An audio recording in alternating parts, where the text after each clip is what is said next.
I like bees, I like bees, I like bees, I like bees. I like bees, I like bees. I like the bees, I like the bees. The bees are important for the environment. Ready? Yeah. All right. Hello and welcome to the Tifo Football podcast. I'm Joe Devine, and I'm now joined by Alex Stewart. Hello, Joe. Hello, JJ Bull the Bullard. Hello, Alex is full of energy today. Very full. Lots of coffee. Well, listen, it was the final day of the Premier League season yesterday, and what a final day it was, JJ. Yes, I really very much enjoyed it. You know, remember when the Man City thing with Aguero, the 93-20, they said this will never happen again. It didn't really happen again. That will never happen again. That was properly like United Just had won the that. league. Yeah, Sure. but it was really exciting. And also, weirdly, I honestly felt like not as excited as I probably should have been watching that sort of thing unravel, because I felt like it was going to happen all the way as I was watching it. There's a sort of inevitability about it. Yes. It was very odd. Well, we'll come on to discuss Man City, who of course won the Premier League yesterday after several twists and turns. How big those twists and turns are, we will discuss. But interesting enough. Also, Liverpool's just missing out with the Champions League final to look forward to, so that's very fun for Liverpool. We will discuss, of course, the race for fourth with Tottenham and Arsenal. Leeds surviving and Burnley not surviving. So we will discuss that too, because there are some serious things to say there. Other than that, there's a little bit on Manchester United, I think reflecting on just a dreadful season all around, so that's exciting. And elsewhere, we'll come to discuss a few things that happened in Europe, on the continent as well. But listen, I have to say, normally I would joke around at this point, making some stupid connection to The Athletic based on what we've just said. But this morning, I have indulged myself with the delectable long reads that have all been released this morning. I don't know if either of you have had a chance to read any of them yet, but my favourite one, mainly out of interest, was Andy Jones on Burnley. I think is, there's a lot to say there, and we'll cover that in full probably at some other point in the summer. But there are so many interesting things to read this morning, Alex. Yeah, the behind the scenes on Ranieri's tenure at United, with the details about using his video analyst in Lokomotiva Moscow and the problems that caused in terms of making immediate decisions and stuff was mind-blowing. Yes. So, I had We'll no discuss idea that about later. stuff. Yes, I am sure we That's will. fun. But listen, if you are not a subscriber to The Athletic and you would like to try out some of these long reads, you can do so for free today by visiting theathletic.com/Tifo. That's theathletic.com/Tifo. And I guarantee you that you won't be disappointed. If anything, if there was a better time to start a 30-day free trial and then cancel it on the 29th day, there isn't a better time. It's now. I'm pretty confident, though, that you won't cancel it because it's great. Anyway, that's The Athletic. Fine. Well, for now, I will leave you in the warm hands and the oh-so-cool embrace of the wrapping up of the Premier League season. Yeah, here we're starting now. Here we're starting with Man City. Now, of course, it turns out, JJ, that Man City have actually won 4 of the last 5 Premier Leagues, which seems like quite a lot of them. Pep Guardiola, been here for 6 years now. This is his 10th top-tier league trophy. Also, those 2 Champions Leagues with Barcelona as well. It's quite incredible, isn't it? I was looking at Twitter yesterday, and I saw Tariq Panja of the New York Times sort of suggesting that it's quite difficult at the current time to imagine a Premier League world that Man City do not completely dominate. Well, I think everyone sort of appreciates Pep Guardiola as being one of the greatest managers of all time, one of the most influential. His influence will expand into everywhere. I think I was listening to another podcast on the network, the Michael Cox Tactics one, and I'm talking about the how Athletics Football Tactics podcast. Yes, it's a good listen, and they were discussing how the Guardiola's sort of influence has even spiraled down into like Sunday League and lower things. People will talk about they want to try and keep possession play out from the back. Yeah. I mean, that's not new concepts, right? I mean, the old Liverpool teams in the 80s where we were doing the same sort of thing. But it's definitely something that's influenced how people want to play. People refer to pressing rather than closing down. That seems to have come from that. Bit of Jurgen Klopp in there as well. But what he's done there, yes, lots of money been spent, but he's signed players that are very specifically stylized towards suiting his style of play, what he wants to get out. They identified players who weren't superstars. The signing of Holland is a bit different because he is one of the best players, best strikers in the world, certainly. But players like De Bruyne came in and then became like one of the best players. Is that? I mean, like, I think when he's gone as a coach, in 10, 20 years' time, Pep Guardiola, do you think the way to remember him will be the way that he improved players rather than the players he bought? I think probably. I think the team's what you'll remember for him rather than... There are stars within that team. We always have to have those to win things. Like De Bruyne was hugely important in winning that game against Villa on the weekend. Mm-hmm. But they've had players who are extremely important throughout the time that he's been there. Like Aguero has been, even though people think of him not getting on very well with Guardiola, he's scored heaps of goals. And you've got, I know, Fernandinho, who of course played his last game on the weekend, has been there. Look at Phil Foden, who is without doubt one of the best young players in the entire world. He is a phenomenal player already. Being really carefully managed by Guardiola. People thought, why is he not playing him straight away? He's getting in the England team. But he seems to have been perfectly managed, and now he can play at this elite level, is consistent. Like, really hard to get out of young players is consistency. This season, I think about players like Rodri as well, because when he was signed his first season, there were some iffy moments and people questioned whether or not he was the player that Guardiola really wanted. This season, he's been absolutely outstanding. Yeah, another one like João Cancelo. So if he'd gone to Man United, he would not be the same player that he is now. And like that was a big hard link, was him going to United. But Cancelo is one of the best attacking midfielders, who is also a left back and a right back. Yeah, and then you think how Guardiola has changed the way that City play over the last couple of seasons. They've transitioned to more of this, what I would call a very traditional English 4-4-2, but that's only out of possession.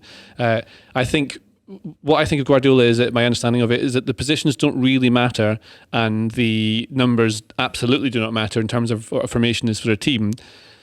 It's all to do with where the ball is, and you think of football in a slightly different way. It's combining all the different kinds of sports and games like board games, like chess and things that are involved, and how he tries to control a game and win it in a way that he has devised rather than relying on the chaos of things that happen. I mean, I think I would say that Guardiola and Klopp are the two best individual, most influential managers in the world at the moment, and it's amazing that they're in the Premier League. And I think it's very easy to forget that you have those, because in seasons gone by, all the best ones would be in the Liga, like Real Madrid or Barca or something like that. And then to have them in Man City and Liverpool and that rivalry, very much like the Messi-Ronaldo rivalry over the past seasons, you've got City and Liverpool, who are two best teams in the world, I would say, to watch. You're going head-to-head, driving each other on. And Guardiola referred to that in his post-match, I think, talking about the seasons. They've clearly have a lot of respect for each other, Klopp and Guardiola. I enjoyed Guardiola in recent weeks. He's well known as a manager for the way he turns a team into what they can do and the tactics behind it. And you saw his like frantic gesticulating in the dressing room in that Amazon documentary that came out. So you sort of see what that is. But then maybe he's trying to learn more from people like Sir Alex Ferguson, who he said was hugely influential on him, and how the way he's managed it, trying to cultivate that siege mentality in recent weeks, talking about how everyone in the media is a Liverpool fan. Everyone wants Liverpool to win and not City, which is the kind of thing you do to try and galvanise teams. Ferguson did that like constantly, and I don't know what his individual man managers like, what he tells people individually. They seem to everyone that talks about him either doesn't like him, like Ibrahimovic or something, because they just have ideological differences, or they're just hugely respectful and say that he understands things. That they adore him. They just adore, because I mean, he's so dedicated to it and clearly just fully into everything he's doing. He's fully into. Well, I think it's interesting to go back to Tarek's point at trying to imagine a Premier League where Manchester City aren't dominant. I think the next massive challenge, and maybe we can discuss this at some point over the summer, is when Guardiola eventually leaves, that transition is going to be complicated. Another player, though, Alex, that has had a huge impact, JJ's already mentioned Fernandinho. It was his last game. He was taken off at half-time because he was quite rubbish in the game, although he started at centre-back, which is not his preferred position. But over the last few years at Manchester City, I think of him as maybe one of the most crucial players in that transition to the team that they are now. Yeah, I think that's true. I mean, the sort of, we talked about this thing they call the free eights, the idea of these two central midfielders who can both push forwards with license to break into the box, and we see Gundogan doing that regularly. In fact, obviously popping up with the goals in the crucial game. The reason they can do that is in part because Fernandinho was such a good shielder and shuttler behind a fantastic screening defensive midfielder, sublime when it came to tactical fouling, and a really good example of repurposing, because Fernandinho was originally more of a 10 when he came over from Shakhtar. That was his, he was a more creative player. He was more bursting forwards and doing that kind of role. And I think, to pick up on what JJ said about the development of players, how players get better under Guardiola. Someone like Fernandinho, it's not necessarily getting better, but it's a reshaping of a role and harnessing facets of that player's game, his ability to read the game, his positional awareness, his tactical discipline. That's one of the things that makes Guardiola so good. I think another good example of that is Zinchenko, who came on in this game and had quite an impact.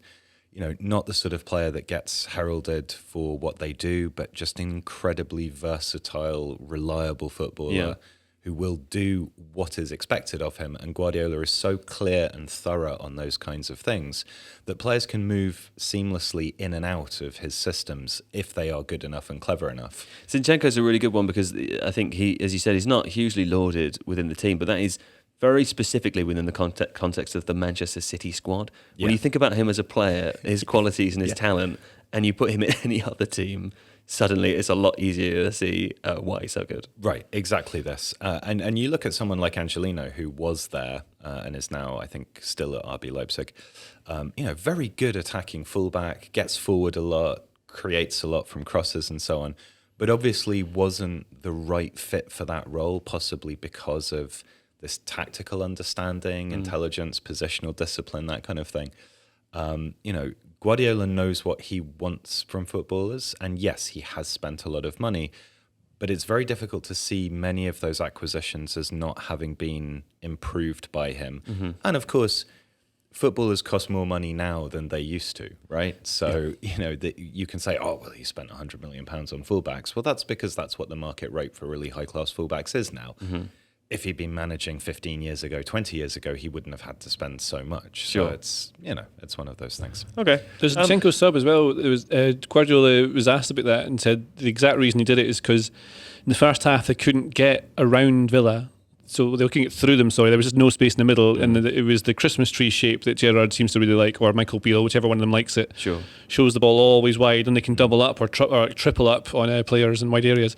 And so, because they didn't have a left footer on that side, Zinchenko suddenly gave them an option of being able to hit crosses on the byline. Yeah. So they could get down that way and stretch the defence out, which is eventually how they managed to put them down. I would say if I was being critical, it is possibly also, yes, certainly the tactical element of it assisted, but there were one or two moments where Fernandinho was chasing back towards his own goal and did not look the favourite to when win the ball got challenge. put over the top of him, but that's again Villa were clearly looking to get the ball over the top of the high line. Sure. There's one of the chances that Watkins just missed was the goalie Olsen just punted it right over the top of the line, who were on the halfway, and Watkins I think he'd been boosted just offside actually. Yeah. It runs through just to playing off the back of that. It's quite nice though, isn't it, to think, like, as you said, it's Fernandinho's final game. There is no obvious tactical sentimentality. Half time you get pulled, and I didn't hear anyone talking about it. I didn't see Fernandinho complaining about it. Pep Guardiola has the personality and the authority to make the decision. It's like a non-issue because of how the team appears to run,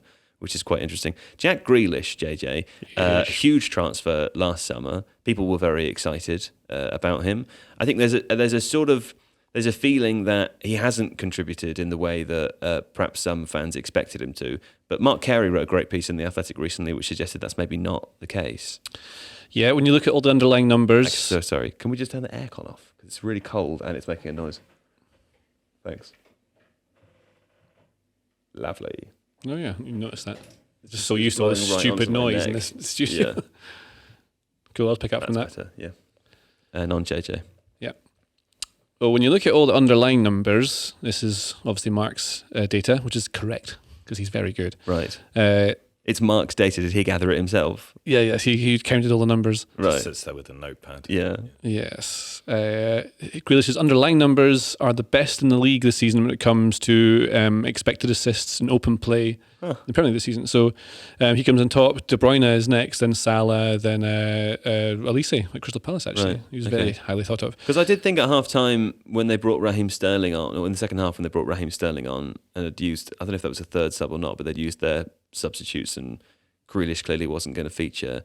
I did wonder, like, is this just something you accept in a Guardiola or a big team like City? Even if you're a star player, you probably are going to be rotated, because that's how it always works for all the wide forwards there. Yeah, if you look at the players who have played, how many games they've played, I think a lot of it's to do with keeping players fit and ready. Like they'll have underlying like science numbers that show when players are close to the red zone. Science numbers. That's the technical term. Hey, that's what you know what I mean, though. I do. They've got scientists. They all wear lab coats and they Yeah. all have glasses. Sure. Nerds. And so they're walking around and they've got all the numbers that say how close players are to the red zone. It's often referred to as the time you can't play them because they're going to get injured. I wish we had one of them here. Oh yeah, me too. Well, the skeleton's not in the room, but I mean, Liverpool do the same thing. They seem to play the same players every week, actually, thinking about it. But Robertson was on the bench a couple of times because they would have been told that this is too dangerous to play them. There's too high a risk of them getting injured. And if you look at City's players, like De Bruyne, 25 starts this season, that's it. Bernard, Is that all? Yeah, 25 starts. 38 Premier League games, he's only started 25. Yeah. Wow. Rodri's played 33, Cancelo's 36, which is very important. But then look at the other ones, like Phil Foden, you think of him having a great season, 24 starts. Yeah. Ilkay Gundogan, who changed the game, 20 starts. Gabriel Jesus, 21. Raheem Sterling, think of him as being a first team player all time, 23. Yeah. What's Grealish got? 22 with 4 sub appearances. So that's very interesting. And look at the game yesterday. The reason Zinchenko came on is because they needed left footers on the left side to play down the wings. Yeah. So that's why they had him there.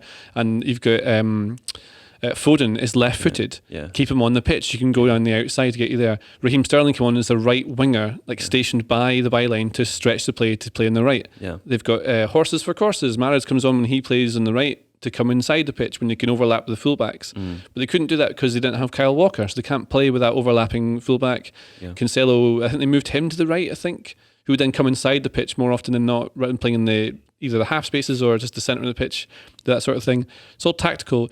Because he's £100 million, which is a stupid amount of money for Jack Grealish, he is one of their absolutely best players. The numbers underlying that expected Can I assist ask, thing. do you mean a stupid amount for Jack Grealish, or is it a stupid amount for any player? Kind of in general, I think it's too much. It's because I think a lot of that will be because of the hype around Grealish from being at Villa, being English. So there'll be a bit of that sort of money, and that sort of signing is high profile and puts you in the news, probably helps you with social media stuff as well, which is relevant to these clubs. Sure. Genuinely, you want more followers. And I don't know, City are growing as they are. They don't have the history of teams like Manchester United or Liverpool, so they don't have the historic fan base which you get from around the world. So they can attract new fans and new revenue streams by winning stuff. Sure. Because then glory hunters start to support them. Yeah. That's what happens around the world. That's why Liverpool, Chelsea, Man United have so many fans around everywhere, because they win stuff. Sure. So City are trying to, that's part of their branding, is by winning. And then eventually they'll have the history. Things like winning the league title in the last few minutes or in a 5-minute section definitely helps make that stadium look more attractive. You know how old stadiums, they've got all that history, it's there. Yeah. Well, obviously you build history by doing things there at the time. Right. And the Aguero moment is one that all supporters will remember forever. And then that 5-minute goal blitz where they suddenly win the title is another that you associate with the Etihad, and it becomes the sort of thing where you associate that with the Etihad. That's what happens there. Same way United, under Ferguson, you always knew they were never out of a game, 5 minutes left, and they managed to win or get a draw out at the back. I've gone really off topic with Grealish here, but to bring it back round, it's a lot of money to spend. They can afford it. It's justified because over 5 years, whatever he's there for, he will create lots and lots of chances and take them on the pitch, which is what he does. The underlying number of the expected assists we're talking about, he's very high with underlying expected assists, but what he hasn't got is the assists to, I had to say it like that because it's I'm making a point. Yeah. And they don't have someone to finish them. They've missed a few chances. And guess who's joining next season? Erling Haaland, who will score those goals. And suddenly you'll see Grealish will look like he's much more assisty. And he's playing in a different team. He was really important for Villa because they were playing often on the break. Yeah. That's how they played. Now he's playing in a team that always has the ball, and he's trying to do things in a slightly different way. He's still really good at dribbling past people, winning fouls, doing exactly the same things he's good at, and his numbers show that he's been great. So yes. All right, thank you. Well, Villa were good as well. I thought Villa were very good. I watched this game, and then we split our responsibilities over the weekend. I think we already talked a little bit about Zinchenko coming on and the change that made in the second half, because Villa played a lovely narrow defence, and I don't believe Man City had a shot on target in the first half. If they did, it was towards the very, very end. There was a Joao Cancelo header, which was super tame and straight into the arms of the goalkeeper, which I think doesn't count. If I was in charge of a data company, a shot on goal that would never, ever, ever go in, I don't think it should be allowed to count as a shot on goal.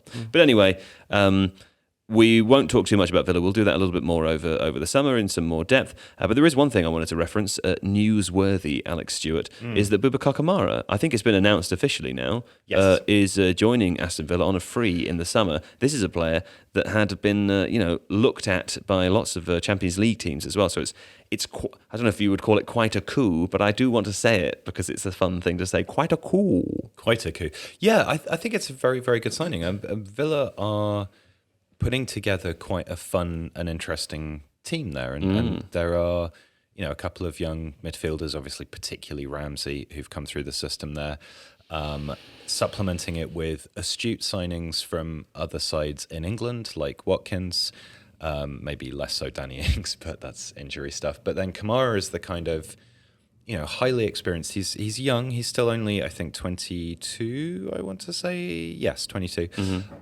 But has plenty of top flight experience with Marseille. They are the kind of team with very high expectations, a febrile fan base. So he's been exposed to that at a young age, which is really good for his development. What is it that he does? Is he a 6?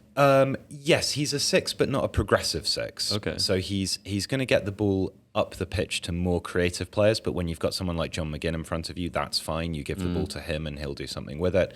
But he will provide the sort of protection that Douglas Luiz has done, but better.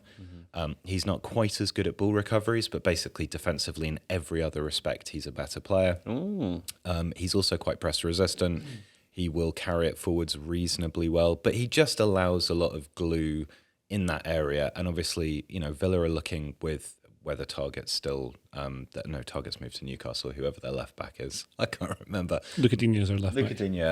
And then Matty Cash, both very attacking fullbacks. So having somebody who combined for a goal against Man City the weekend, of course, as well. Cash is a great player. But to have someone like Kamara who can sit back and screen that defence ably, and then get the ball to more progressive midfielders, I think it's a really astute signing. So when you say he's not as progressive a 6, do you mean he's a sort of player that you might not expect to eventually see in a kind of Man City-like system because he doesn't do all the same stuff that Rodri does? Or is he, is he more of a defensive 6? Yeah, exactly. He's not what you call like a deep-lying playmaker. Yeah. He's not going to split the defence with passes that bypass the 8s. Yeah. And have that, what you often have is either a creative, deeper-lying player with one or two more shuttling ones with them, or you have the creativity coming from the players that are ahead and they're pushing up, like Man City, and then someone, obviously Man City are different because they can do everything. Sure.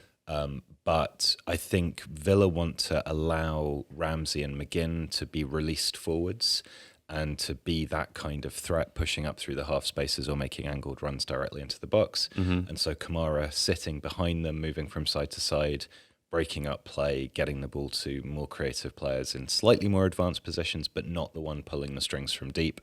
That's what he's going to do, and he'll do it really well. He's the French Ryan Jack. When you say Ryan Jack, all I hear is Jack Ryan. Have you watched the Jack Ryan Amazon series? I did. I didn't like it. With Jim from The Office? Yeah.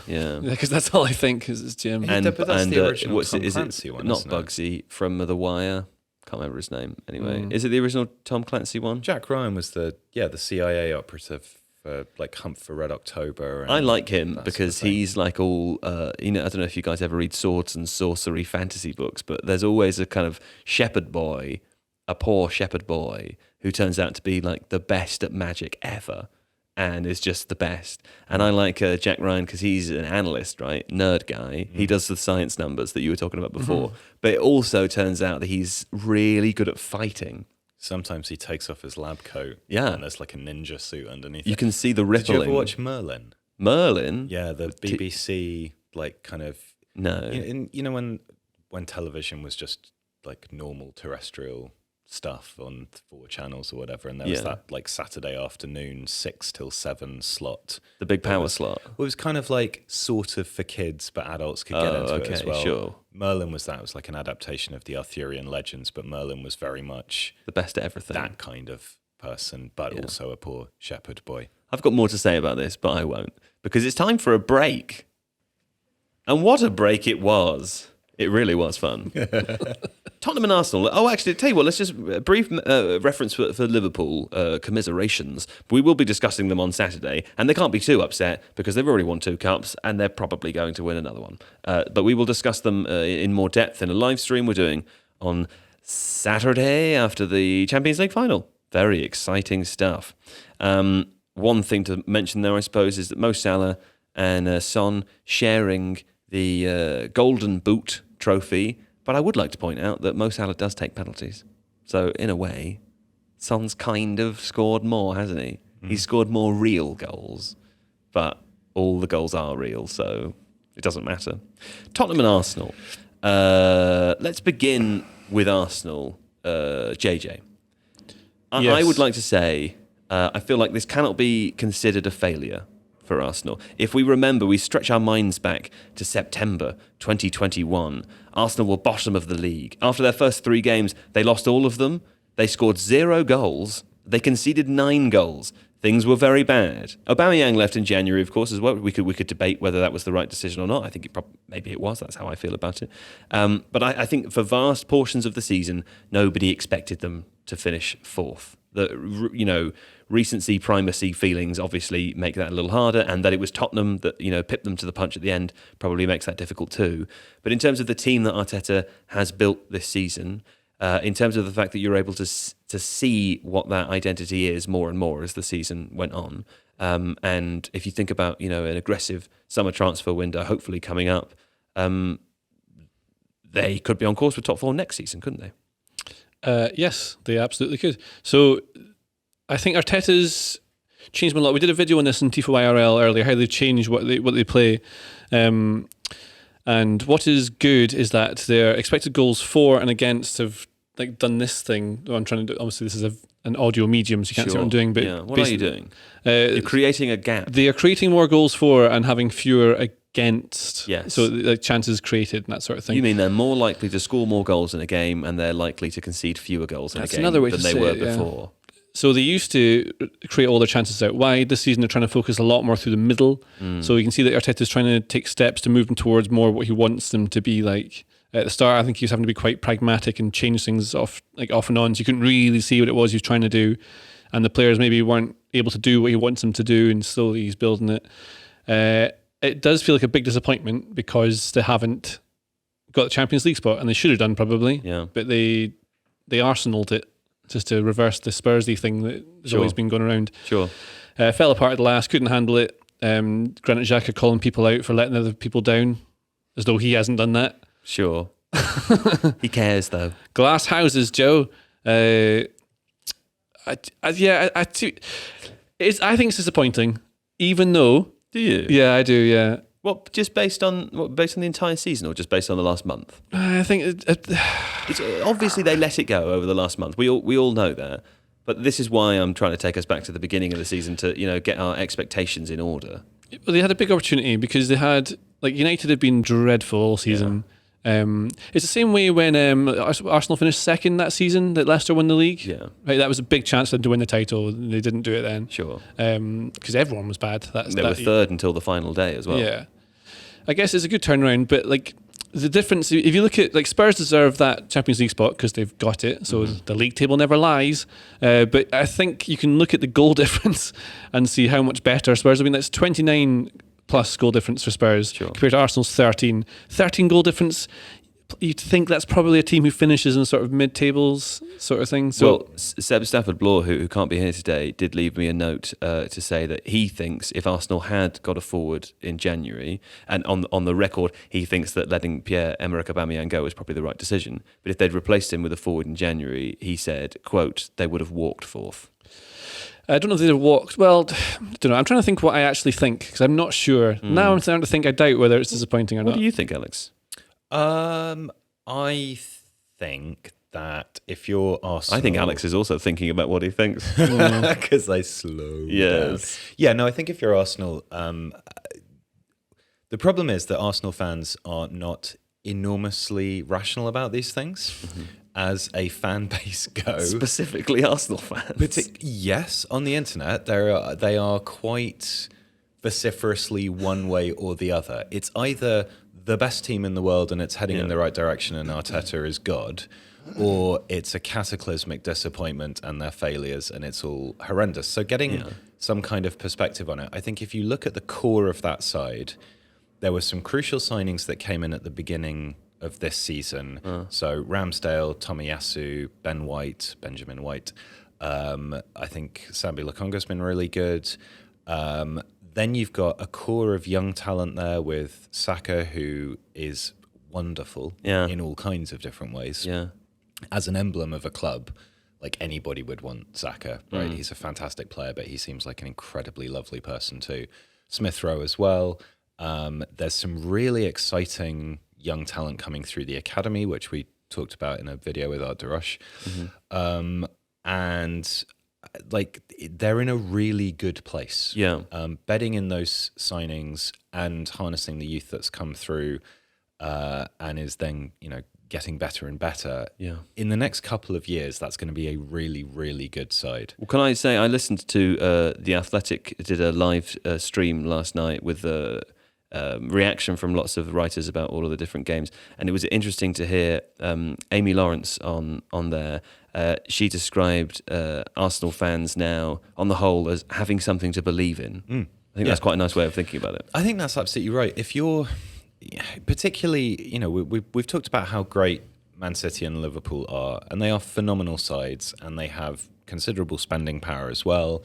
They also have really good departments for bringing in high quality players. Like that arms race becomes very difficult to compete in. So realistically, most other clubs at best are thinking about really solidifying their place in the top four, becoming one of those big clubs that's regularly competing in the Champions League, going the long way down in the FA Cup, that kind of stuff. But also having some kind of narrative to your team is great, and having younger players that have come through the academy and are then becoming genuine first team stars, not just people that are on the bench and it's nice to have an academy player on the bench, but players that you can actually really build a side around but have come through that system. I think if you're Arsenal, you can look at that squad and have real pride in that, and it makes it more something that you can engage with more easily. And I'm not saying that compensates for not necessarily challenging for titles, but also I think every football fan who is not a fan of Manchester City, Liverpool, and maybe occasionally Chelsea, will have to see what happens there. Yeah. But they kind of got to realistically write the title off for as long as Guardiola and Klopp are in charge of those two clubs. The unbreakable duopoly. Yeah. And same is true for Tottenham, of course. I think, and with Tottenham for the season, the big key points would be the arrival of Conte, the continued brilliance of Son and Kane. I think two examples of players that Arsenal just don't have. Yeah. Son, again, of course, really good transfer business. Yeah. Bentancur, Kulusevski, Romero. I think it's funny because Tottenham, I think while we're talking about Arsenal, should they be disappointed or not? Tottenham are almost the other way around. Like, should they be super pleased or just quite pleased? Like, I think Tottenham have overperformed. And I don't mean that in terms of like XG or something, because the XG table is exactly what the actual table is. Yeah.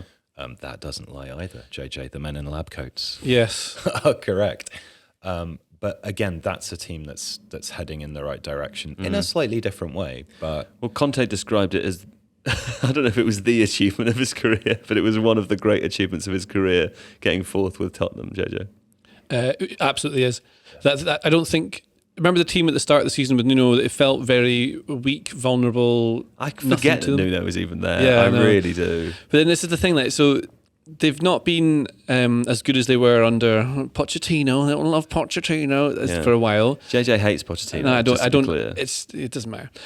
Anyway, do you know that kid in your school that when you all say, "Oh, I really like Power Rangers," and that kid goes, "I don't like Power Rangers. I like poetry instead."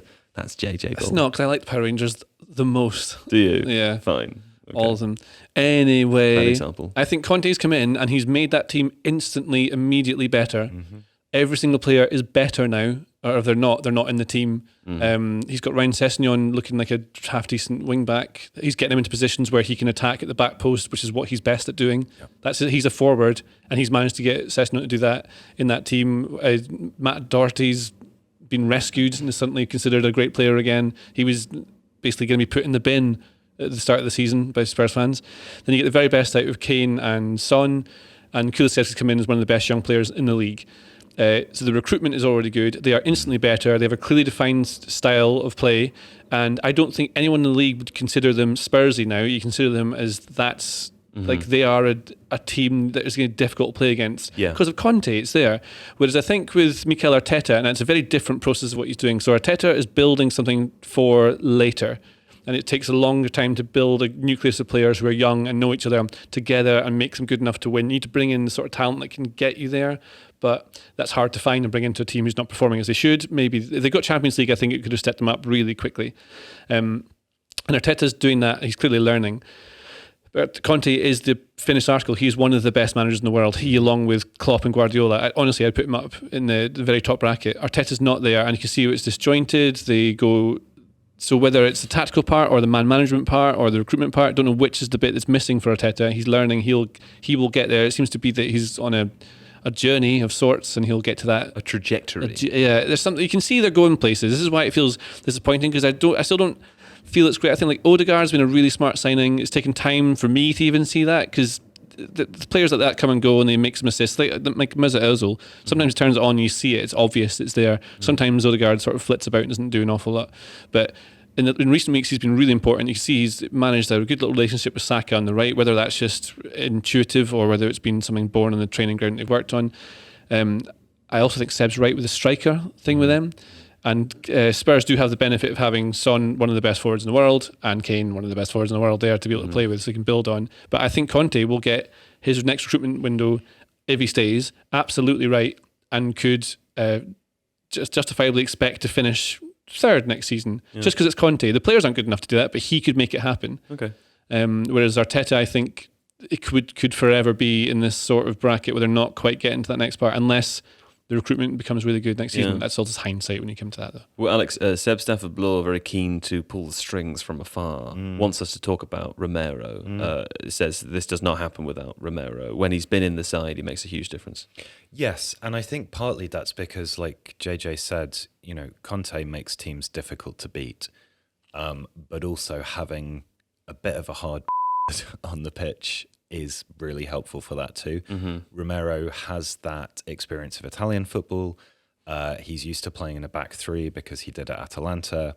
As the centre of the back three in Atalanta, he was the one tasked with pushing forwards and defending that space in front of the penalty area really aggressively, dominating aerial duels, making opposition forwards, particularly ones who would drop off, feel his presence. And I know, we can get very highfalutin about tactics sometimes, and this happens and that happens, and that's all true. But also, if you're playing against a centre back who is going to put their elbow through the back of your head every time they challenge for the ball, and is doing it constantly and is making you feel like you don't want the ball, there aren't many forwards that can deal with that kind of thing. So that commitment.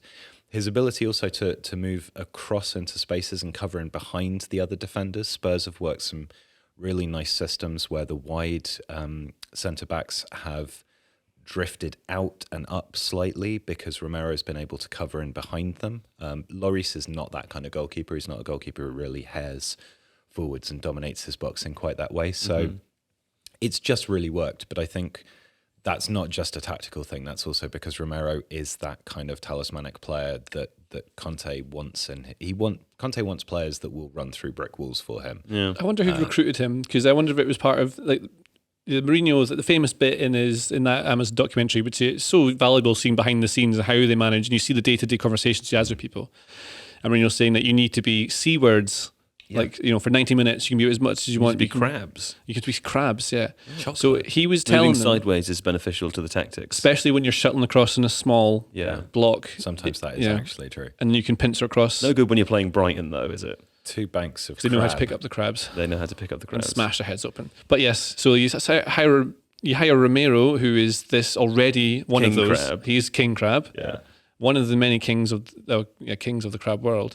I think there's probably many different, probably a bit like Game of Thrones under the sea. Sure. Lots of different variations. Yeah. Electric eels, I like them. I saw a video with them. It was jackass. Anyway, so Antonio Conte, yes, good. But Romero is the kind of midfield defending general that they need to have on that pitch, who is exactly what Alex is saying, is going to kick you.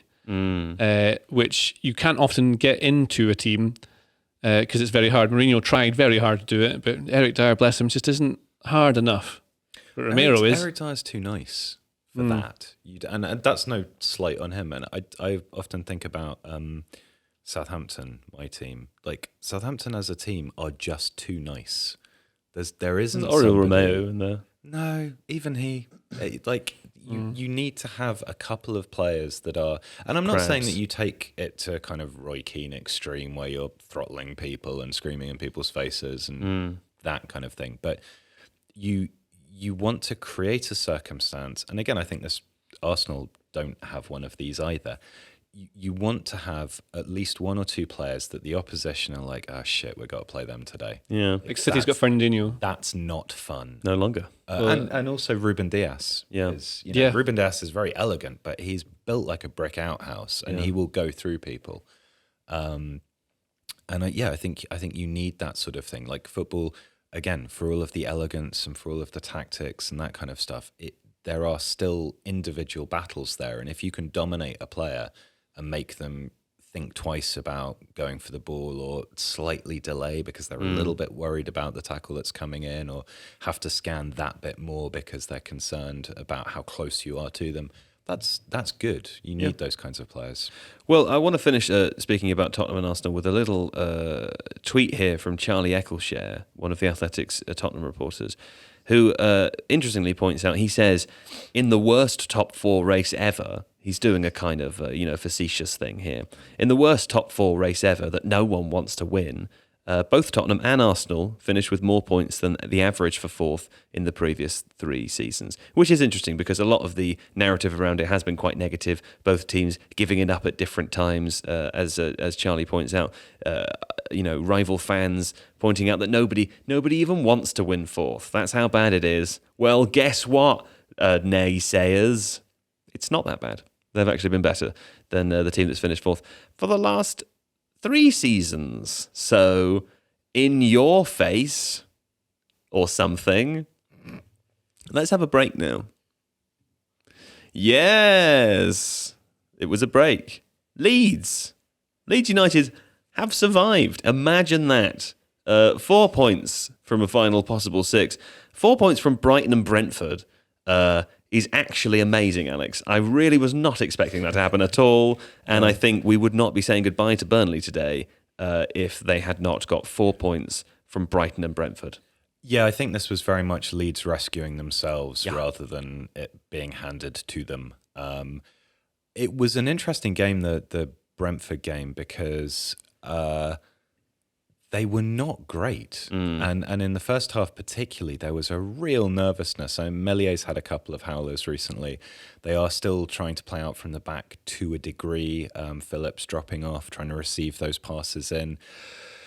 It looked shaky. It looked a bit disjointed. But they did have players, particularly in Phillips and Rafinha, who were able to kind of grab the game. Brentford slightly let themselves down with Sergio Canas's insanely stupid red card, which was genuinely quite funny. He scored, nice goal, took his shirt off to celebrate, and then probably no more than 2 minutes later tripped Rafinha making a run. And it was really blatant trip as well. I mean, the player was gone, and so Christoph Ayer was already off at that point through injury, so Brentford were already down to 10. Yeah. So that prevented any kind of comeback. But I think the obviously the big discussion with Leeds is like, having done as well as they did under Bielsa, firstly to come up and then to stay up, has there been this kind of tumultuous fall off as a result of the way that Bielsa does stuff? How much has Jesse Marsch been able to rescue them? Is it just, you have injuries to Bamford and Phillips, that's going to hurt any side to have their 2 key players out? But there have been a lot of conversations around Marsch has been quite critical about, player conditioning. muscle injuries, that kind of stuff, implying that Bielsa... Overtraining. Basically, Bielsa just worked them all too hard. Yeah. And to be fair, that kind of is a pattern that you can see from previous Bielsa teams. Mm-hmm. Yeah, it is. It is. And the problem is, again, that when you get into this... so Bielsa has extremely specific, not just tactical elements, but also training components. What that does is it makes a team that's very much forged in his image and is very exciting and fun to watch, and also gets ripped apart by anybody that can decently counter a man marking system. But it also makes it really hard to recruit players. And so Leeds have not brought in a lot of players. Yeah. I don't want to work hard. Well, who wants to work hard? Do you really want to take a job where you have to work really hard? The physical requirements for Leeds players are crazy. They also have to be able to work in a particular kind of system. They also have to have a particular kind of mentality. Yeah. And it's hard to look at many of their acquisitions and go, they've been really, really successful either. Rodrigo was sort of ambling around a little bit against Brentford. So I think there is a natural end of a cycle there. I think the really interesting thing for Leeds going forwards is, do they keep Marsh? Marsh seems like a sensible segue from the intensity of Bielsa to something approaching a more conservative but also pressing style. With his experience through the Red Bull system, that makes a lot of sense. Will he be supported in the transfer market? Leeds need quite a revamp. If you look at their squad, it's rubbish. Yeah. I don't mean to be really negative about it, because what they've achieved over the last couple of years is incredible. And I think in large part that is due to, obviously, the players raising their level under Bielsa and Bielsa being able to do that. But as soon as you take him out of it... can extract performances like he did over the Championship season and that first Premier League season from someone like Luke Ayling, that's why we're talking about him being a phenomenal manager. But you get to the end of that cycle... It's finite. With Bielsa, it usually is 3 years. Yeah.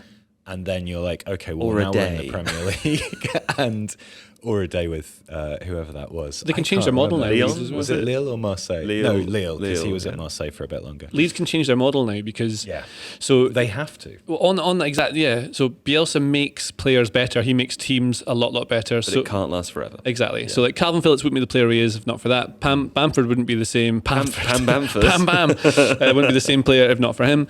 I'd say players like Luke Ayling as well. Probably Liam Cooper is even really important. Yeah. So Stuart Dallas. It's been wonderful. All these players that Bielsa's made amazing now. Marsh, very good coach, has done well in the past. And they didn't sign anyone, they didn't recruit in January really to do anything. I think Daniel James, was that summer? Was it January? It would have been in It must have been summer, because he's played quite a lot of games actually, But like if you sign players like Daniel James for 20 million, whatever it was, you get a return of 4 goals and 4 assists because that's what you get from Dan James. Yeah. He's really good at he scored 2 of those in one game. One was a header, I remember. Yeah. He's just a really fast boy who can run on the wing. And he tries really hard. Yeah. And those sorts of players, the work rate is really good for a squad. Having the width, like we were talking about Man City earlier, having that in some games is really important if you have a striker in the middle. But they don't. So I think if they can keep Rafinha, that'll be enormous because that's the sort of standard of player they want to try and recruit and get a similar thing in to get them up to the level. Yeah. But that's it. They would sign Rafinha 2 years ago, not Rafinha now. And they need to have those. I'm sure they've got them in the works, they've got all their same recruitment people in place. They've also got some quite good players coming through. So Charlie Cresswell at centre-back, Joe Gelhardt, who played in this game and has looked really impressive in short bursts. Sam Greenwood looked fairly tidy, actually as a central midfielder, although he's usually like a sort of second striker or even a centre They're forward. still 2-3 years away. Like, they need players now. They need about 2-3 players who are of a level that can keep them up. Yeah. Like just to take them down to the next sort of stage. And this thing is, right, is the thing with all football is that if you keep someone in place, like Arteta at Arsenal for a long time, eventually it'll become a team that he's built and that's what you've got. If Marsh gets some players in and then they're maybe like 15th, 16th next season, they go, well, this is not good enough, we need to change someone else, and you change it again, then that's when the Leeds will end up just going down and just never doing anything. And who have we talked about as being obviously phenomenally good managers, but also building this duopoly? Klopp and Guardiola, who have both been at their clubs for a really long time now. Yeah. You have to. this kind of knee-jerk reaction of, oh, well, things aren't going well, let's get rid of so-and-so. It doesn't really work very well. And if you want to, particularly if you want to transition aside from, like, if it's a Leeds from being, having been in the Championship for a long time, trying to establish themselves as a Premier League side, get somebody in there and back them. You have to make the right choice in the first place, yes. Be honest, you just wanted Mark Hughes to stay at Southampton, didn't you? That's the reason you're saying this. Yeah. But look at Graham Potter at Brighton, right? So here is a guy who's been trusted, having come in. Yes, okay, he made a splash at Östersunds because of the way that he went about stuff. But if you have Potter in place and you back him as intelligently as Brighton operate in the transfer market, which I love. He will kill Voldemort. Voldemort's, the crabs will be dropped from the sky. That Brighton are just going to gradually climb up and up the table. Right? Yeah. And the more you climb up the table, the more money you get. And then you get into European competition, which Brighton should, probably, like, not Champions League, but Brighton should be aiming for Europa Conference or something next season. They are good enough. Their manager is good enough. Their squad is good enough. That's how you do it. You put somebody in place who you trust, who has a system and a philosophy that you believe in. You support them intelligently in the market, and boom, there you go. You don't bring in Mark Hughes when things go wrong for a couple of weeks. Yeah, that's true. I suddenly had a vision of us sat here very seriously commentating on Harry Potter, as if we were there in the wizarding world. And it was a fun vision. Not a fun vision for Burnley, though, who have been relegated back to the Championship for the first time in the Championship since 2015-16. Things are not great for Burnley. As I said at the beginning, we will discuss this in more length over the summer. I'm very keen to have Andy and maybe Matt Slater in, people who know what they're talking about, to help us discuss this. But of course, we're referring to ALK, Burnley's new ownership group, who bought the club using a leveraged buyout, which listeners may have heard of before because it was a tool used in the Glazer takeover of Manchester United as well. The specific issue, as far as I understand it, related to this, is that there was a clause inserted.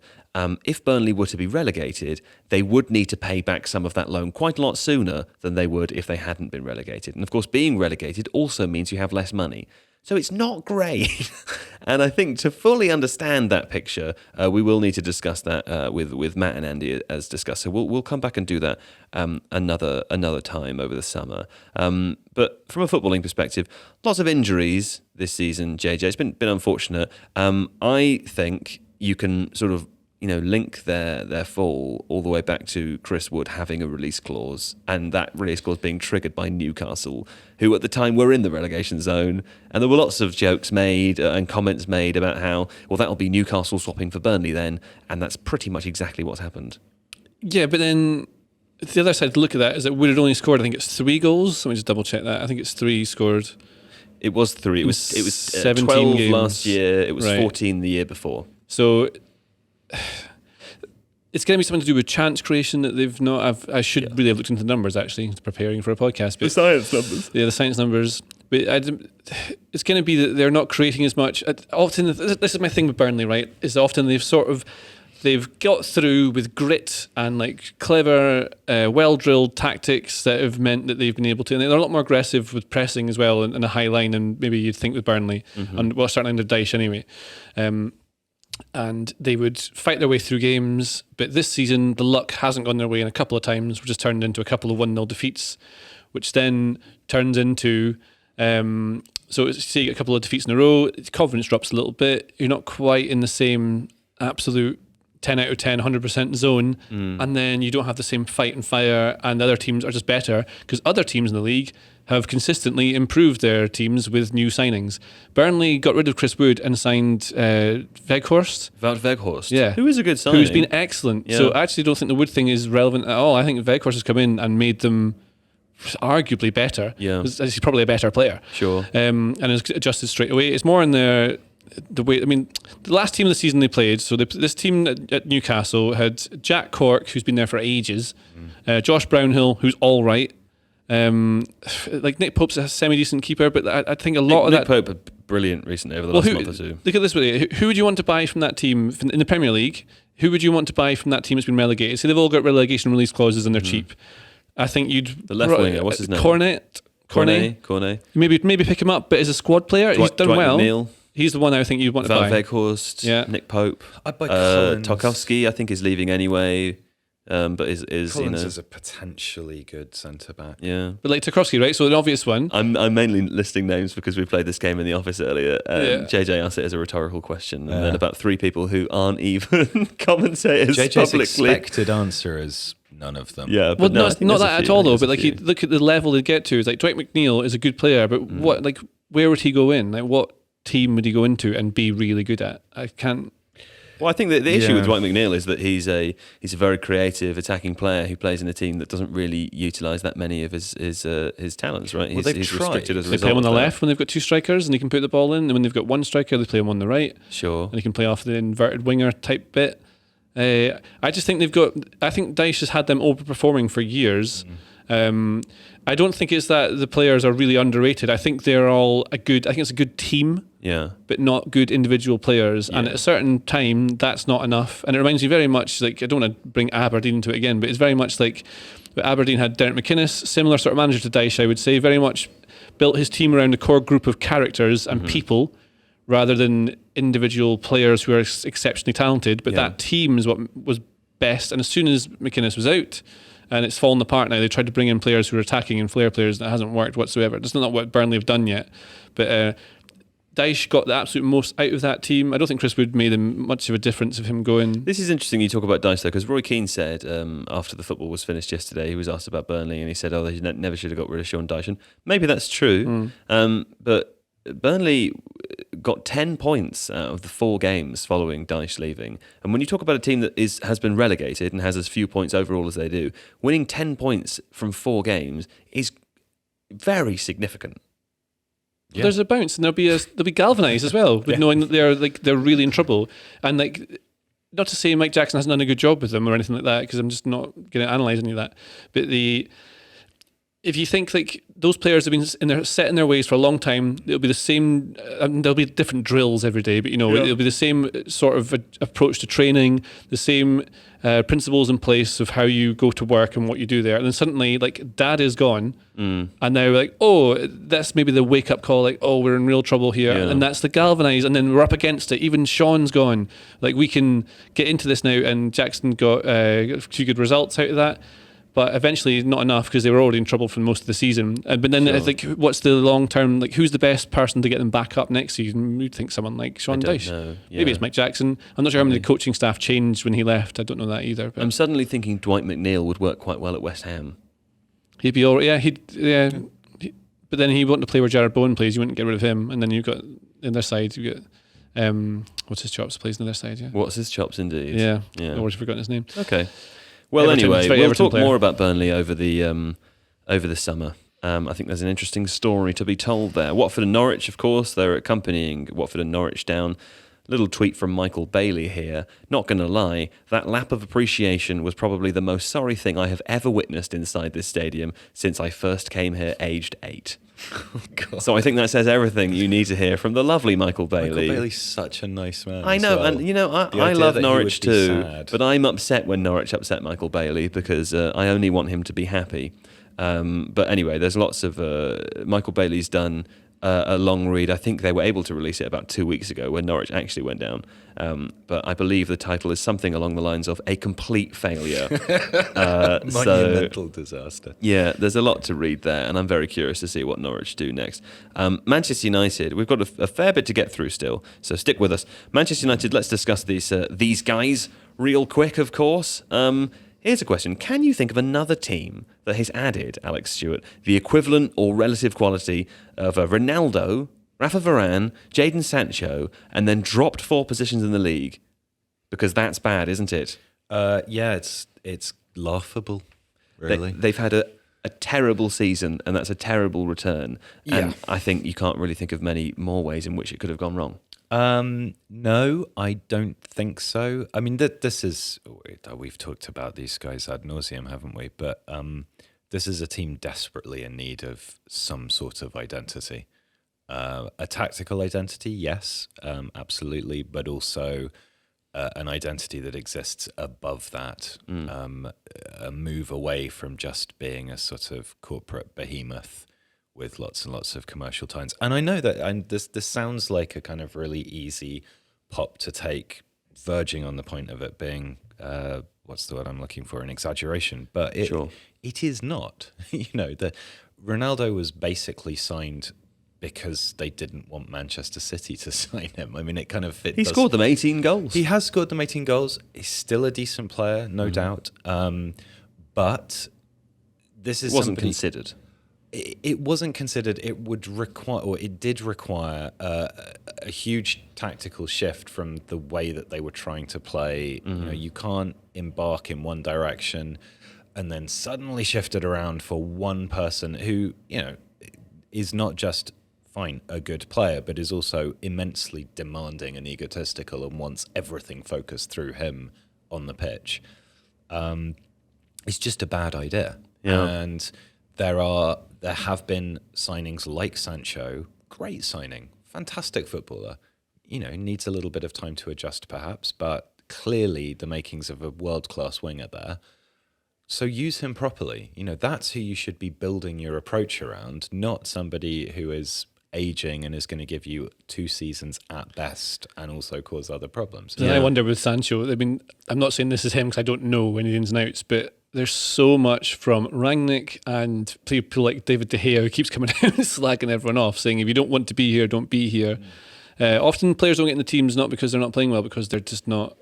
Yeah, but you've got... There's another quick quote I just want to drop in from De Gea before you carry on, Alex. Another thing he said was, the new manager and staff are already looking for new players. Hopefully they bring in good ones with good character. Yeah. Yeah, but if you look at... I mean, I don't think Solskjaer was a particularly great manager, but you can look at some of the results that Solskjaer was able to carve out, and they did show character.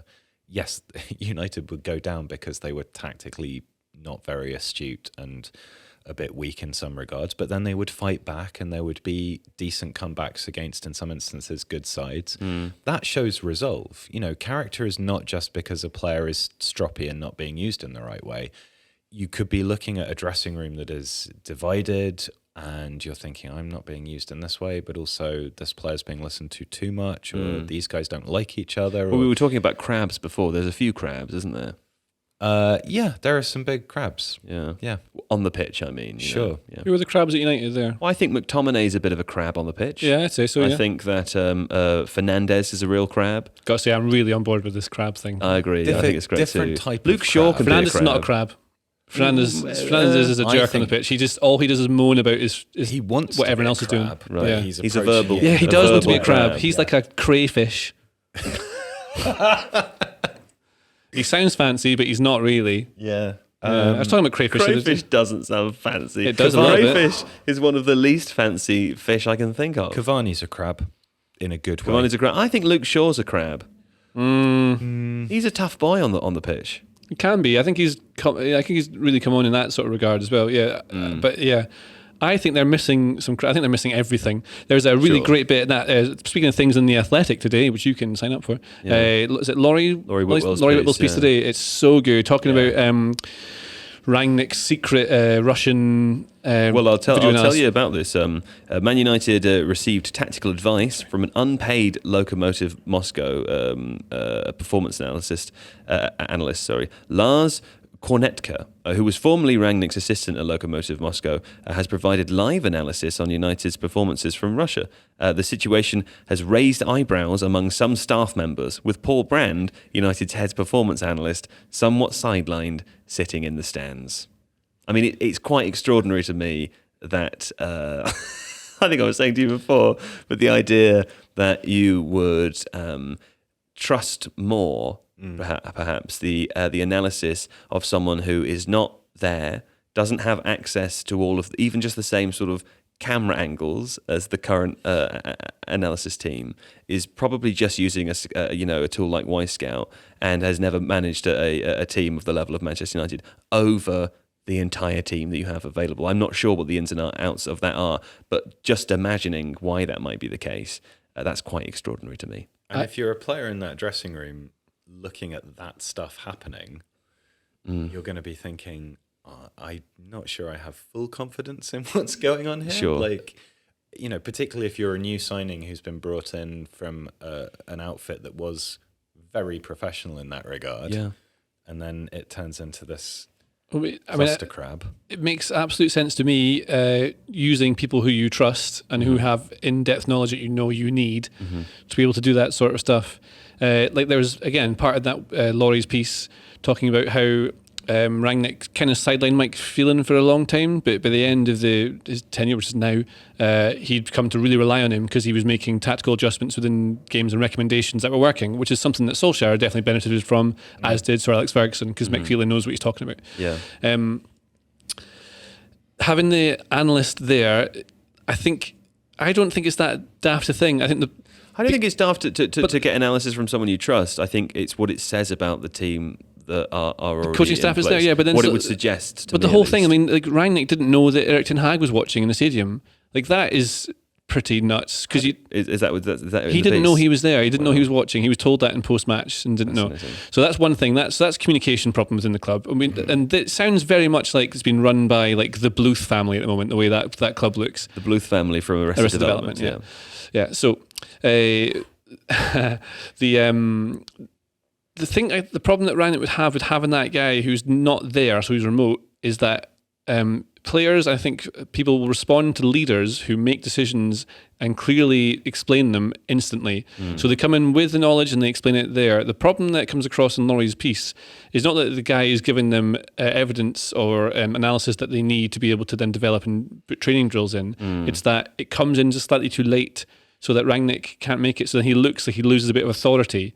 Which then, if you're dealing with someone like, not saying that these players are problems at all, I don't know, players like Ronaldo or Pogba, whatever, and they see the leader not making decisive actions at key times, and often like a game can hinge on a tactical switch either way. Like say it was Guardiola relying on a boy in Russia telling him you're missing all this left side of the pitch. And so he's like, well, maybe not think. He wouldn't put Zinchenko on that half-time switch, and you lose that tactical advantage that you have. Sterling's not out wide right to give you that advantage because that's clearly where it is, if you haven't noticed it at the time. And the other thing from that piece that, honestly, just read it. It's really good.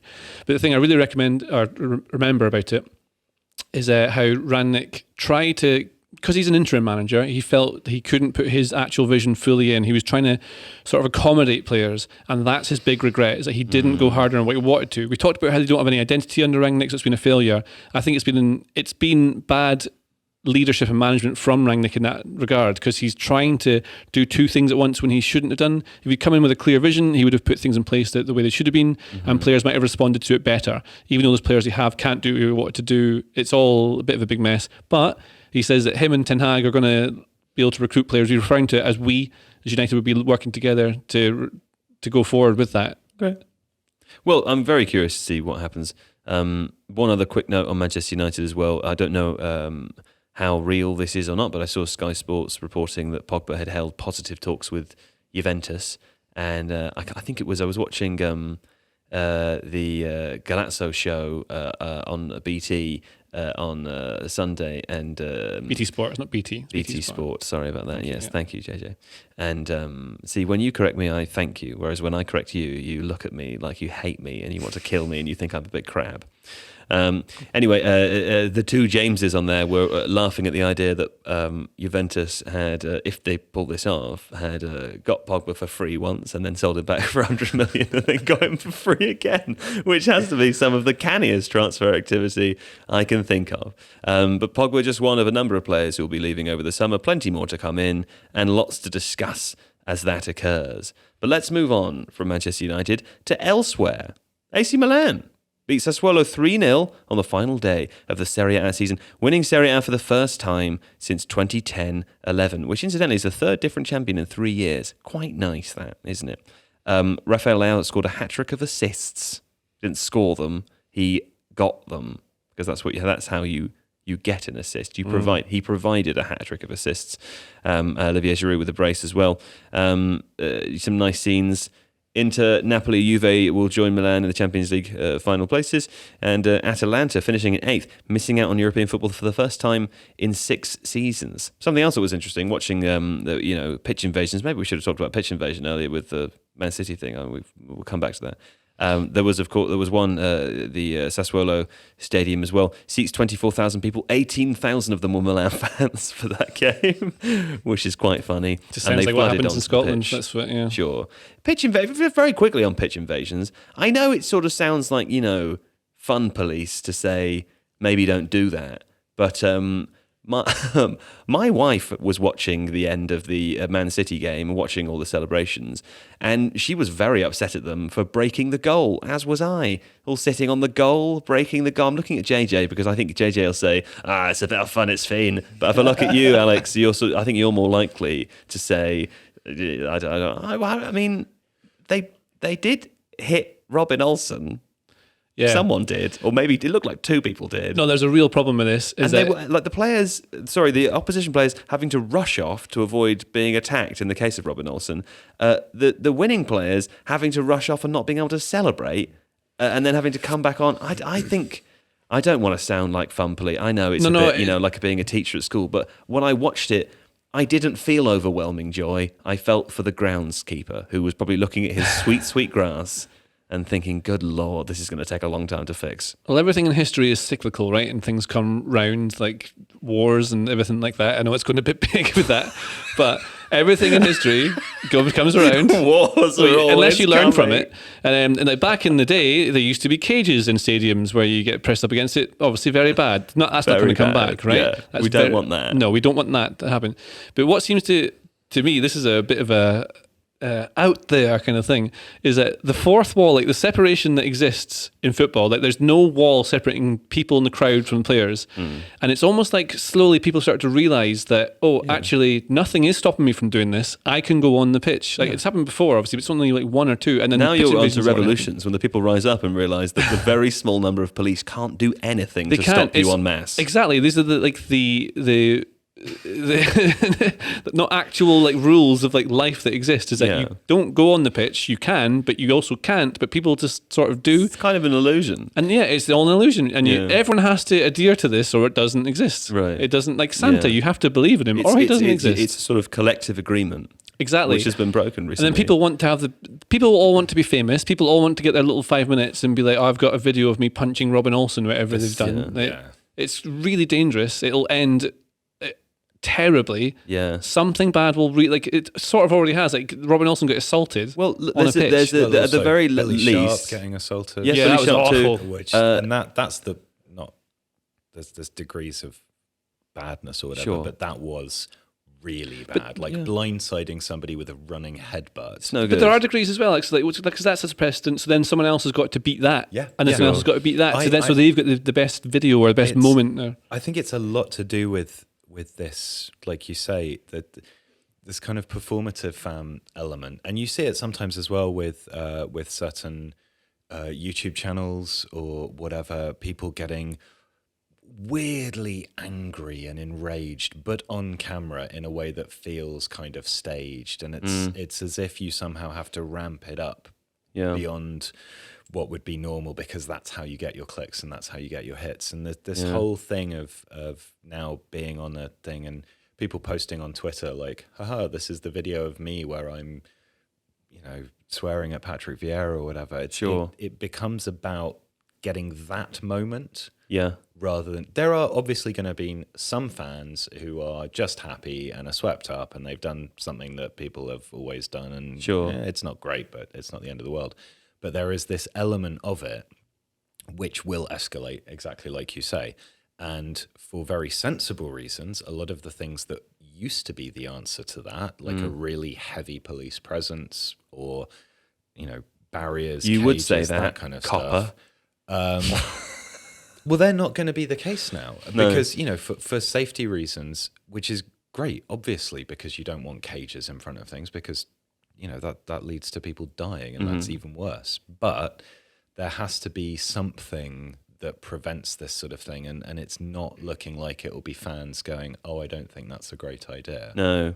I think at the very minimum, these players are employees of football clubs, and the employer has a duty of care. Yeah. And I think if you allow tens of thousands of fans or just thousands of fans to run on and attack people. Yeah. Again, I'm not trying to dramatize it. I appreciate that not every football player is being attacked, but in the case of these two examples, it's really serious and it's not fun. And I don't like walls are really important. Are a very very weird public space though, because they're a public space where the responsibility is partly on the owner of that public space. So if it's Wembley, it's the FA, or if it's a club, it's the club.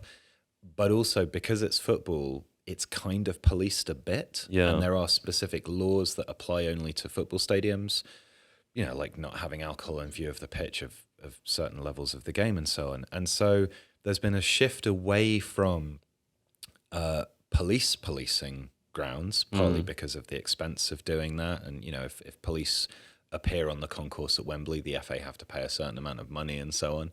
And that leaves it in the hands of the clubs, but the clubs are profit-making entities who are going to look at, you know, do we want to spend 20 grand per match day on stewarding or 50 grand? Well, let's spend 20 if we can get away with that. I'm not referring to any club in particular here, I want to be clear, but that's the way it's going. And so there needs to be a discussion, you know, there is a discussion around things like safe standing at the moment. If people want safe standing, this is not the way to go about it. Can I make a suggestion? Have you guys seen the film Gladiator? Yes. Do you know how in the Colosseum there's the scene where he's fighting tigers and there's the tigers that are being held on the chains? What if you had all the way around the football stadium, if you had tigers, it would do two things. It would stop fans coming onto the pitch because you'd be mauled and eaten by a tiger. But also it would discourage time wasting, because when the players went off to do a throw-in, the tigers would get closer and closer. Yeah, and then you'd have to throw the ball in and get back on the pitch as quickly as possible. I thought what you were going to say is that you have football pitches sunk like 40 or 50 feet below, because the Colosseum's really high up, isn't it? Because it had those spaces for the so you didn't get killed by the tigers. Right, exactly, which is great. And then so the players come out into this kind of little cauldron. I would worry about view as well. A lemming sort of scenario though, if that were the case. I don't know. Because people are naturally scared of heights, aren't they? So they'll behave. They'll behave. That's not a bad idea. One would hope. Yeah. Yeah, you could also, if it was sunken in, then you could, like they used to do in ancient Rome, you could then release the animals onto the pitch. Yeah, for which extra. would make for more fun in extra time. Yeah, or for penalties. Yeah. Okay. PSG announced that Kylian Mbappe is staying until 2025. So that's nice. I don't know. There's a new sporting director, Luis Campos. I'm very aware that we've been recording for an hour and 20 minutes, and I keep thinking of producer Craig. Are really not happy about that, by the way. Tell me what's happening. That's the only thing I haven't really read about. They basically are implying that in order for... There's a Adam Crafton piece on The Athletic about this. But La Liga are suggesting, quite strongly, that in order for PSG to have been able to offer the kind of wage that they have offered, they are clearly breaking some sort of financial fair play agreement, because otherwise, I think it's like, you know, how can a club who last year lost 200 million and the year before that lost more, how can they possibly do this? Interesting that it's the league complaining and not Real Madrid. Well, I think that's partly because Real Madrid exercise that sort of pressure on the league, but also, as we've looked at in a video on the Illustrated channel before, La Liga sets spending caps for Spanish teams and is therefore kind of overall responsible for how much teams can spend on transfers and wages, and there are penalties if teams don't do that. That's why Barcelona couldn't register a player or two until they got rid of other people. Ferran Torres, I think it was. So it's understandable that the league are like, you know, you're basically threatening the sporting integrity of our league when we're trying to manage the financial integrity of our league, however valid that is, by going and doing this instead. Yeah. That's the league are terrified as well, because they've lost a lot of their star clout. Yeah, that's a phrase. It's the managerial talent. Erling Haaland is not going there either this summer. Yeah, and again, that's kind of part of the point, is that Real didn't press the Haaland deal because they kind of just assumed they would get Mbappe. They may still get him. That's not worked. But that's the whole reason for the Super League, right? Is that they're terrified that the Premier League has basically become the Super League, which it more or less has. Like it's become the NBA essentially. Sure. Like the only place you really want to play basketball is the NBA. That's where you go. And the Premier League is kind of becoming that. If it happened, it's not as nice to live in England as it is somewhere like Spain or something like that. So I guess that's the benefit. And you do still become a superstar at those one or two clubs, but then those leagues just become more and more like it is in Scotland, and it's only two teams forever. Serie A is where it's at. Yeah, Good football, good players, interesting stories. 18,000 fans and different 24,000 champions. seat stadium. Well, there we go. That's Kylian Mbappe staying at PSG. What will be interesting to see the expected domino effect of striker related transfers after that one now no longer happening. So curious to see how that shakes out as the summer moves on. But we'll talk more about PSG in the coming months. The Europa League final happened in between this podcast and the last one. Rangers didn't win though, JJ, did they? And you said it was very boring. I didn't watch it. I went to watch this with my Rangers supporting friend. Right. Where I do not support Rangers. Dave? Dave. Dave supports Rangers? Yeah. Does he? Yeah, so this is a thing. I thought Dave was an Aberdeen fan. When you grow up in Aberdeen... I don't know why I looked at the camera to say that bit. Yeah, this is one of my best friends.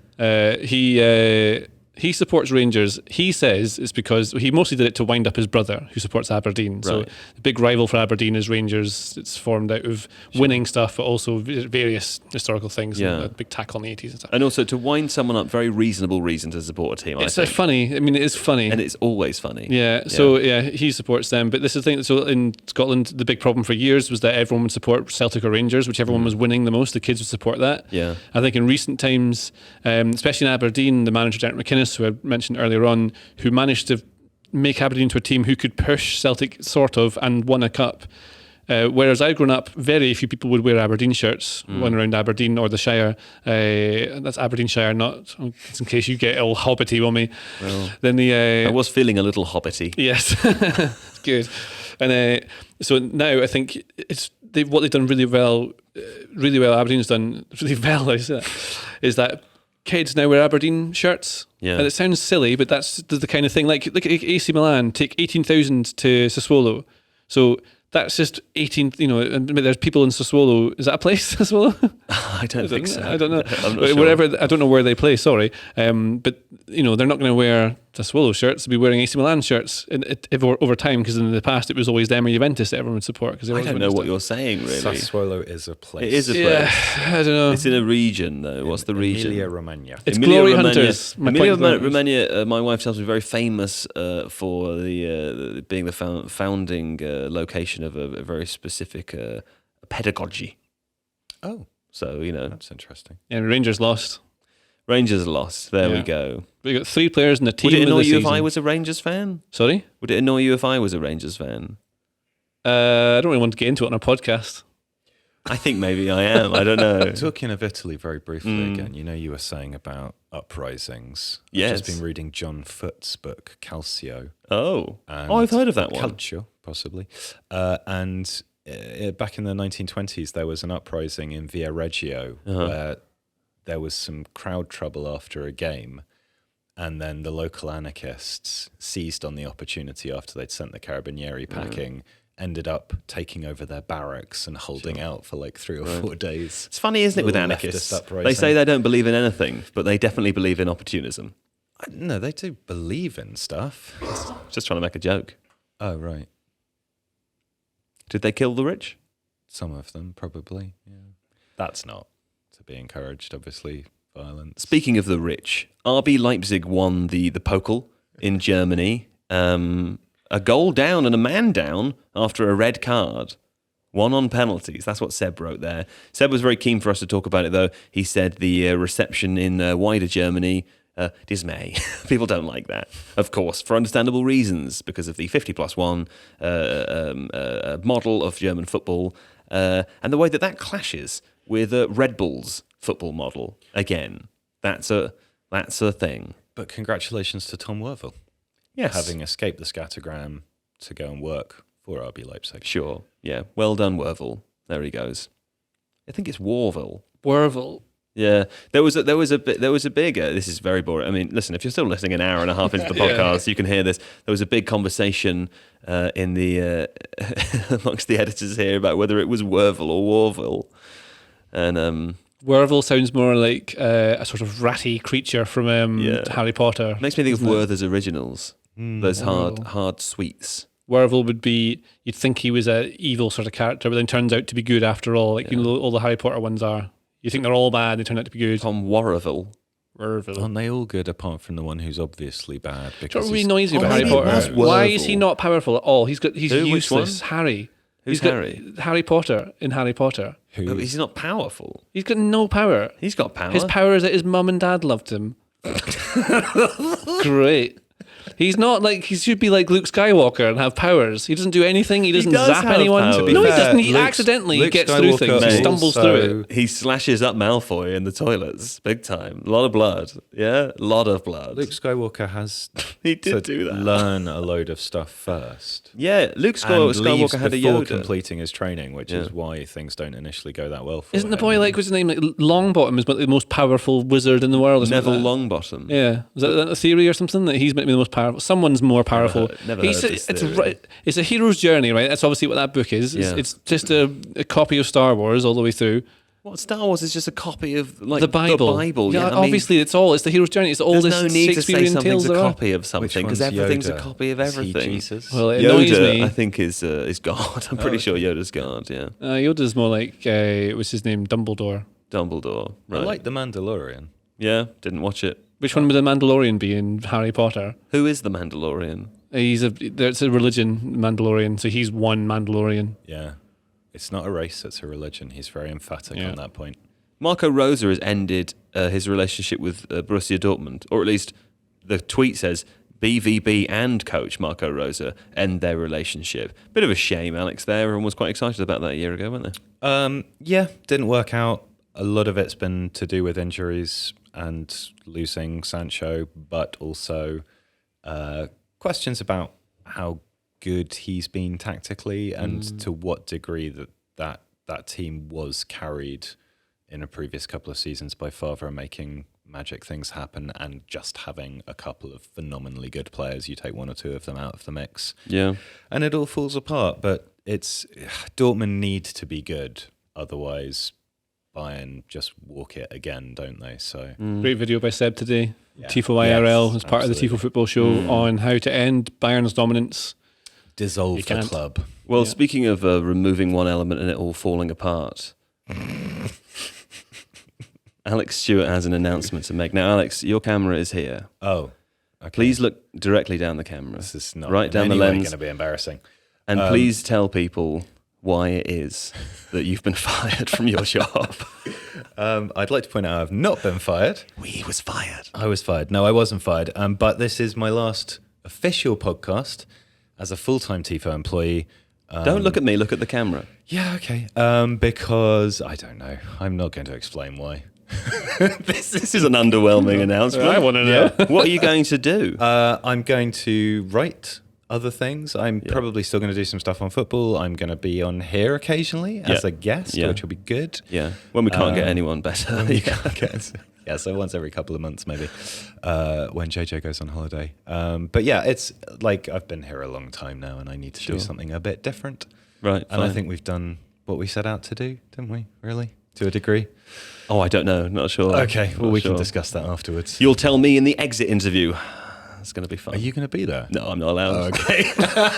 Because I fired him, so it's a bit... Yeah, It's a bit okay, good. uncomfortable. I didn't get fired. Alex Stewart, who was fired, will be here on Saturday to do the Champions League live stream. Yes. So if you want to join us on Saturday for the Champions League live stream, please do. In fact, many of the Tifo staff members will be in the office to watch the football and to celebrate Alex's departure. Or is that the right word? Celebrate? Yeah, I Probably. think so. Yeah. Yeah. To celebrate Alex's departure. So join us on Saturday to watch the live stream. That would be great. Can I plug something as well? Yeah. Are you also leaving? Because that would be a real problem. No. Okay. I know, I'll never leave. It's fine. I'm doing a little gig on Sunday in London. Are you? Yeah. A little one? Yeah. How small are you going to be? You don't need to buy tickets. Okay. Because it's going to be very Is it badly outside? attended. I'm just going to play some songs, probably some football things I've done in the past, and a bit of. It's inside, yeah. Is it at Dave's Bar? It's not at Dave's Bar. Oh. It's the Finsbury in Manor House. Oh, I know told the you about Finsbury. this Did twice. you? Yeah. Yeah. That Didn't pub tell used me. to be a scary looking pub, and I wouldn't go in there. But now it looks nice. It's lovely inside, Yeah. yeah. So if you want to come along to that, you don't have to ticket. the It's just Finsbury come on is Sunday. right opposite Manor House. It is, Tube next to station Manor on the House, yeah. Piccadilly line. Yeah. Yeah. I'll play a song in honour of Alex Stewart. That's what I'll do. Maybe you can play one of your crab songs.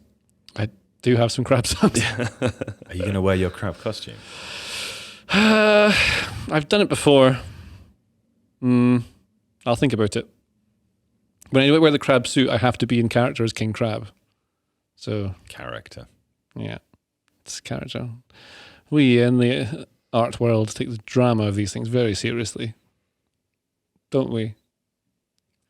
That's the end of the Tifo Football Podcast. Thank you so much for coming and listening to us today and listening to us throughout the entire season. One thing I forgot to do very quickly. Are you still part of the Fantasy League? The Tifo Fantasy I have League? no fucking clue. Because someone sent me a message on LinkedIn the other day saying, is there a prize? And I said, no, of course there's not a prize. But he said he was second. And would we be able to read out Oh, that's good. the Well done. winners? I know, it's very impressive to be second this far into the season. So I'm going to see if But you it's... know who the winner is now. 'cause it's done. Well, that's the thing. Can I open the app on my phone? I'm not sure I even have it on my phone. Alex, can anyone log in? Oh my god! No. It's not that we don't take these things seriously. It's just that we don't care about it at all. So if I log into fantasy football, my team hasn't changed. Who have I got on my team? Are you in the Tifo League? No one cares about your team. No.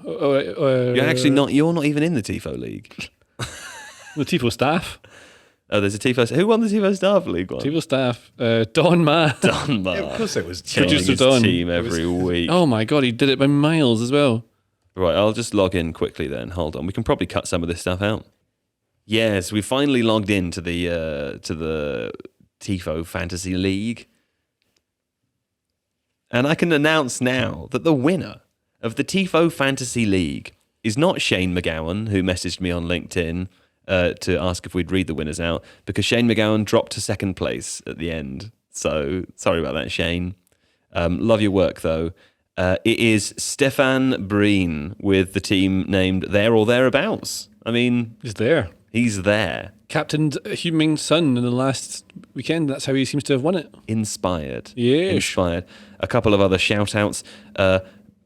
Bassett Tanvir is in third place with Mavericks. A huge final week, jumping up to third there. Patrick Dunton dropping from third to fourth. And fifth is Jamie Ataya with a great team name, Neville Wears Prada. Yeah. So thanks to all of the people who participated in the Tifo Fantasy League. As you can see, we take it very seriously and we care about what happens to you in that league. So much so that to avoid the 4 or 5 minutes it took us to log in and find that, I don't think we'll set one up next year. Because, We'll get excited for about a minute like you always do with Just that. then And then I the feel first the weekend's pressure. bad and stop doing it. Yeah, that's what happens. It turns out I didn't even have a team, so I stopped before the first weekend, which maybe is the right choice. But JJ Bull the Bullard, thank you for today. Goodbye, everyone. Alex Stewart, sorry we had to let you go forcibly from your job. Yeah. But Where do I hand my pass in? Craig will take all of your stuff. Okay. I mean, before you want to get rid of it, he'll take Frog it all. march you out. Yeah. Yeah. Thanks to producer Craig for today and to producer Adonis for editing. And we will be back next week with something a little different to what's happened now because there was no football. So, see you later.